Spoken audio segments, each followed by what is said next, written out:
جی، بسم اللہ الرحمن الرحیم، السلام علیکم۔ میرا نام غلام رسول بھٹو ہے۔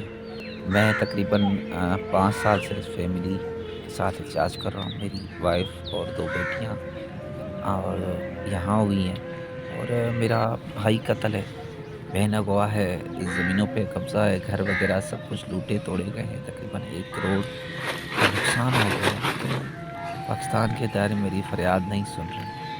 بس 13 سال سے میری بہن اغوا ہے، اور ابھی تک نہ ان کے اغوا کار گرفتار ہوئے ہیں، نہ میری بہن واپس ہو سکی ہے، اور میرے بھائی کے قاتلوں کو ایک کو عمر قید سزا ہوئی تھی، باقی قاتل چھوٹ گئے تھے، اور اس کو بھی ہائی کورٹ نے 5-6 سال میں آزاد کر دیا ہے۔ میں یہاں سڑکوں پہ در بدر ٹھوکریں کھا رہا ہوں، درخواستیں دے دے کر تھک گیا، احتجاج کر کر کے تھک گیا، لیکن میڈیا بھی مجھے کوریج نہیں دے رہی۔ 1-2 چینلوں نے ہمیں کوریج دی ہے، باقی نہیں دے رہی۔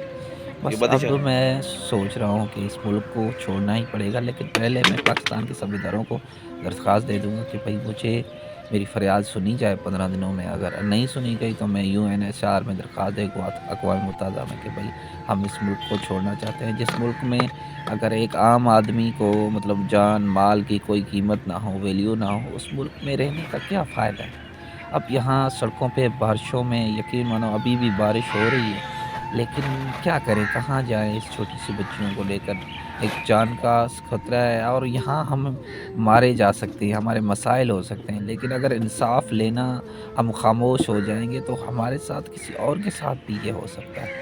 آج ہمارا جتنے بھائی بہن ساتھ دے رہے ہیں، اللہ ان کو خوش رکھے، لیکن افسوس کہ میڈیا ہمیں کوریج نہیں دے رہی۔ میری انٹرنیشنل میڈیا سے گزارش ہے انسانی الناطے کہ میری کوریج دے اور ہمیں اسلام آباد پریس کلب سے جان چھڑوائے۔ اگر نہیں بھی دیا تو میں انصاف تو میں انشاءاللہ کچھ دنوں میں عید کے بعد میں درخواست دے دوں گا، تو ہم اس ملک کو چھوڑ دیں گے۔